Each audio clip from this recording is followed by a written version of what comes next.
Hey guys, Sure John coming at you with another Diablo Immortal video. Today's video, what we're going to show you is going to be the fastest way to take down challenge rifts, because you will notice that when you go to challenge rifts, you will see people who have these ungodly levels completed, and a lot of you are going to kind of look at their kits and go, I have no clue how they're doing this. So today's video is we're just going to show you how to do that really quickly, and that way you yourself can push the challenge rifts, because you really want to push them. You want to be able to get all these enigmatic crystals. These are super important for your character, so stay tuned. And yeah, like and subscribe if you enjoy the content.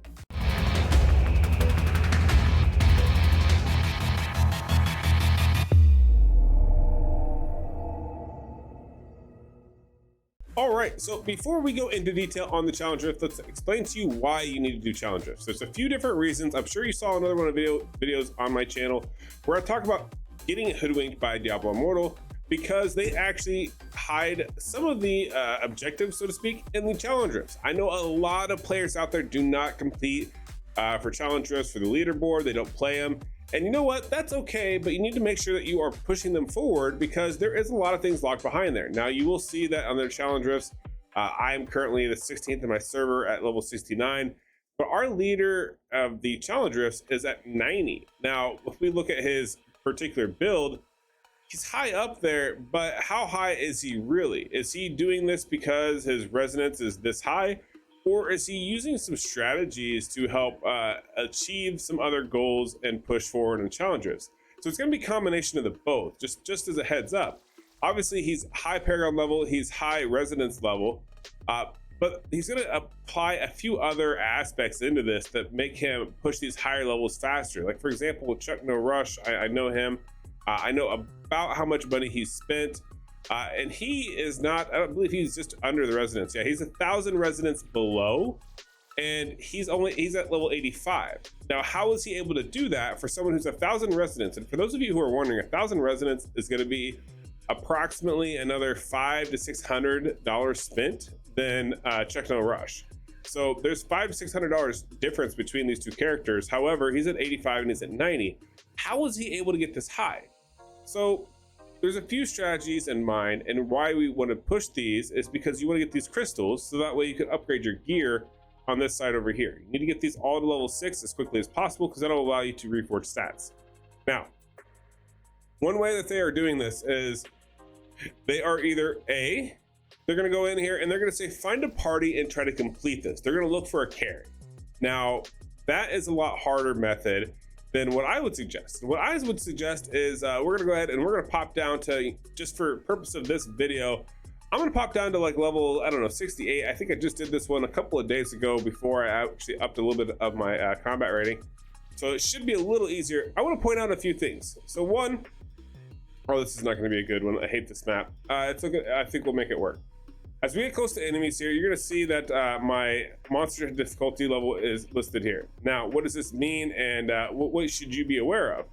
Obviously, my monster difficulty is listed here, and I'm actually going to do 66% less damage and take 198% more damage with this challenge rift. That's a lot of mitigation, right? So that means you're going to eat up a lot of time. Just like right now, I'm eating up a lot of time. However, as long as I keep reviving at checkpoint, I don't add any additional time. Now you'll see that my bar is moving across. That's going to be above me. If I kite around here and I leave these monsters here, and I'm going to basically do this for a good majority of this section until I find some blues that I can get to. And what I'm going to do is I'm going to go ahead and I'm going to attack these blues. And I'm going to, oh wow, there's a lot of ranged enemies on this one. So this may go bad. This may be one where I should have re-rolled, because there's a lot of ranged here. And that's no bueno if we're trying to beat good challenge rifts. But I'm going to leave those original enemies there, because what I'm going to be looking for is I'm going to look for grouping all these characters together and getting them in a line, so that way I can do a lot of damage quickly. And this is for my particular demon hunter. This process is going to work for a lot of different characters, even monks. You can actually build a ranged gear, or a ranged kit, so to speak, to help you do this same type of movement, same type of kiting. But notice that I haven't added any additional time for any of these times I've died. The bar is still moving up, and I'm about to kill a lot of these blues and these yellows. And once I do that, what that'll allow me to do is it's going to boost that bar tremendously. And I have a lot of enemies that are going to be right at where I've been respawning this entire time. That's also why I've been responding at that same spot each and every time, is because I want to show you the distance that I'm running and how I'm leaving those enemies there. Because what we're going to do is we're going to get this bar super close, and then we're actually going to finish it with the beginning of the challenge rift section. And by doing that, what that allows us to do is that allows us to just die over and over again on the boss fight, and not have to worry about being penalized time wise, right? Because that's the biggest fault with this, is it's easy to kite enemies. It's easy, yeah, you can get your combat rating up by cheesing your health and your vitality or your damage, however you want to cheese it, so to speak. There's a lot of videos out there that kind of explain that to you, but what they don't explain to you is that you still have to get the boss killed in time, and you're gonna sacrifice some lives on this just to complete some of these challenges. It's not meant to be easy content, right? It's gonna be the same as Path of Blood. And actually, we're going to do another dedicated video about how to cheese the Path of Blood, because there's going to be some similar mechanics that we're kind of doing here, but not exactly, right? Because each Path of Blood is going to have a slightly different boss, which is going to make it a little bit harder. But anyways, as you notice here, we are 3/4 of the way full on this bar. I'm going to go ahead and what I'm shooting for here is I want to be about 7/8 of the way full.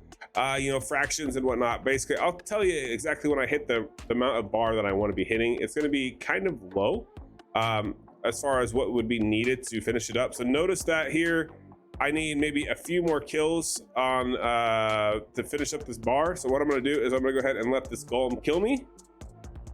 Maybe, nope, that's the shield golem. It's not going to do any damage to me. I did not think that one through. We need to hurry up, and we need to find some enemies so that way they attack us. Okay, here we go. Now these guys should all attack us, hopefully quickly. Thank you. Now I'm going to revive at the checkpoint. This is the key part, is revive at the checkpoint. Notice that when I revive back here, my bar is just a smidge of the way from being full. Now I'm going to run up here, and I'm going to go ahead and kill these guys off, and I should spawn the boss off of this one little area here. And this is why I leave all of the enemies at the very beginning up until the first blue. The first blue pack is when I actually start engaging and doing damage. I kite the rest. Now we'll go ahead and we'll grab that quickening globe. Also, it helps usually if you scout it out properly, you can kind of see on those harder ones, you could actually spawn, maybe pull next to a spire that's kind of close to the beginning of the map. Those are the great ones. Re-roll it so you get that perfect location where you got a spire right at the very beginning of the map, so that way you can just save that one for when you drop the boss.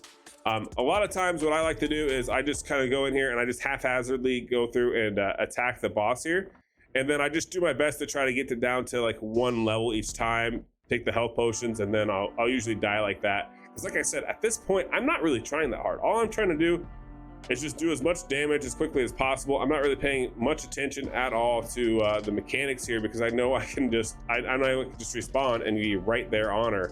And if I leave some health globes, then if I take some damage, I can, you know, I can get back in here. And I'm just trying to, each life or so, I'm trying to knock down another bar. Now, as you push higher levels, which I'm going to be doing, well, in and out this week, is I'm going to be keep pushing these. So these are going to get harder and harder and harder, because the challenge difficulty is going to get harder as my crit rate is not going up with me. Now, getting those enigmatic crystals, those will in fact raise my crit rate, but they're not going to be a straight linear move. It's going to be very small amounts of damage that are going to be done or added to my build, as well as life and potency, because that's unfortunately some of the substat attribute stats that I have on my set gear right now. So these are only going to add just a very minute parts of combat rating, and that's going to mean the difficulty of these is still going to stay high. That means the damage mitigation is still going to be there.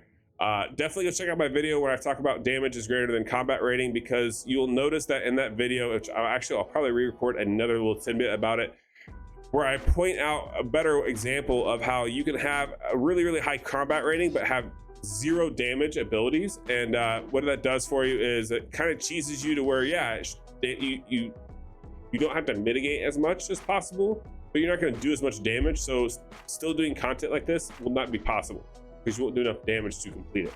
So as you saw there, I went ahead and I completed that challenge rift that would normally have been pretty hard had I just moved forward linearly. As you saw, I died a lot, but like I said, I'm not paying much attention because I don't have to, because the boss spawns right here, right next to current portal.